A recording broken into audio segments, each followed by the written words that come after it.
L'animal.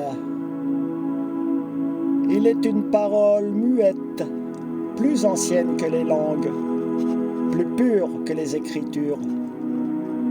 Elle palpite dans les cœurs sauvages, elle respire dans les fourrures humides, dans les regards humbles et immenses de ceux que nous appelons bêtes.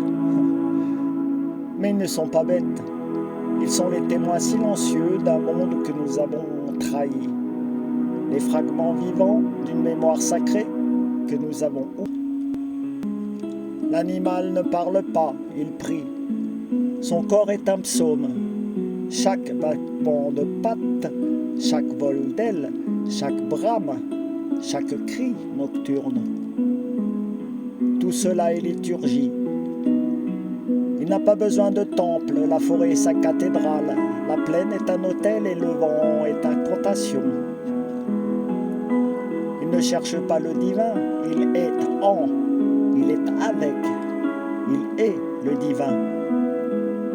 En une forme que nous ne savons plus reconnaître, car il ne triche pas avec l'ordre du monde, il est, c'est tout.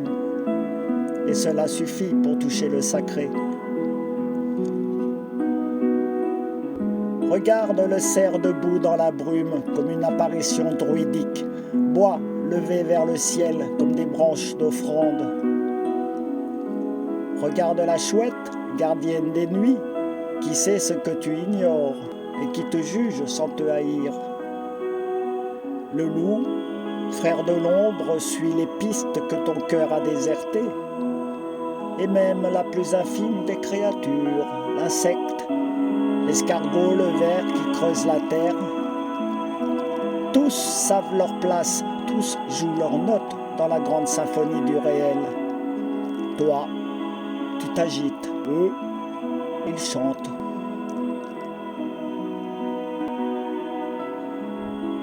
L'animal ne ment pas, il ne se masque pas.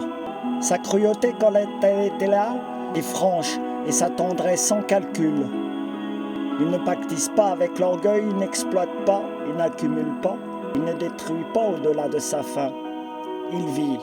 Et dans ce verbe simple, il fait ce que nous avons cessé de faire. Il honore la vie. Ils sont les derniers anges, non pas les anges aux ailes d'or, mais ceux qui rampent, nagent, courent, mordent, volent.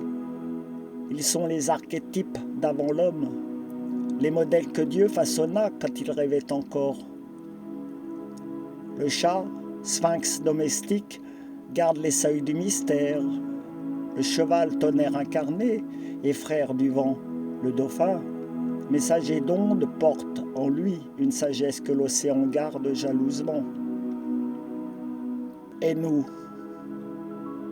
que sommes-nous devenus?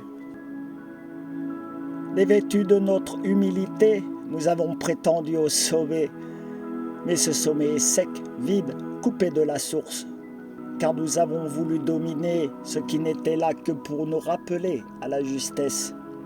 Nous avons souillé les autels vivants, abattu les totems, réduit les bêtes à des nombres, des poids, des profits.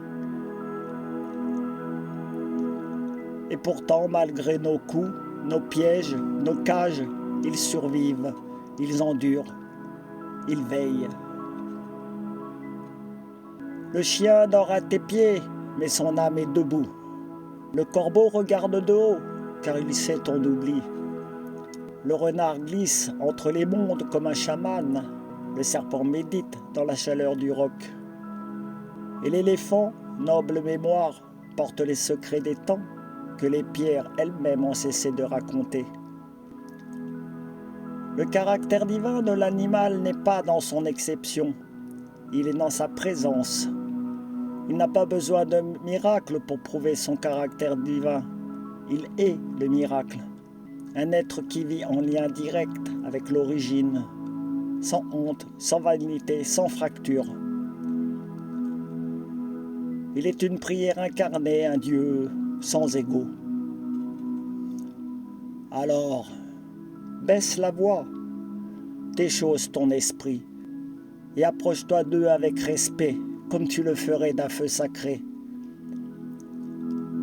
Car dans leurs yeux clairs, dans leurs gestes simples, dans leur silence habité. Tu retrouveras peut-être, au bord de l'oubli, le visage de ta propre lumière.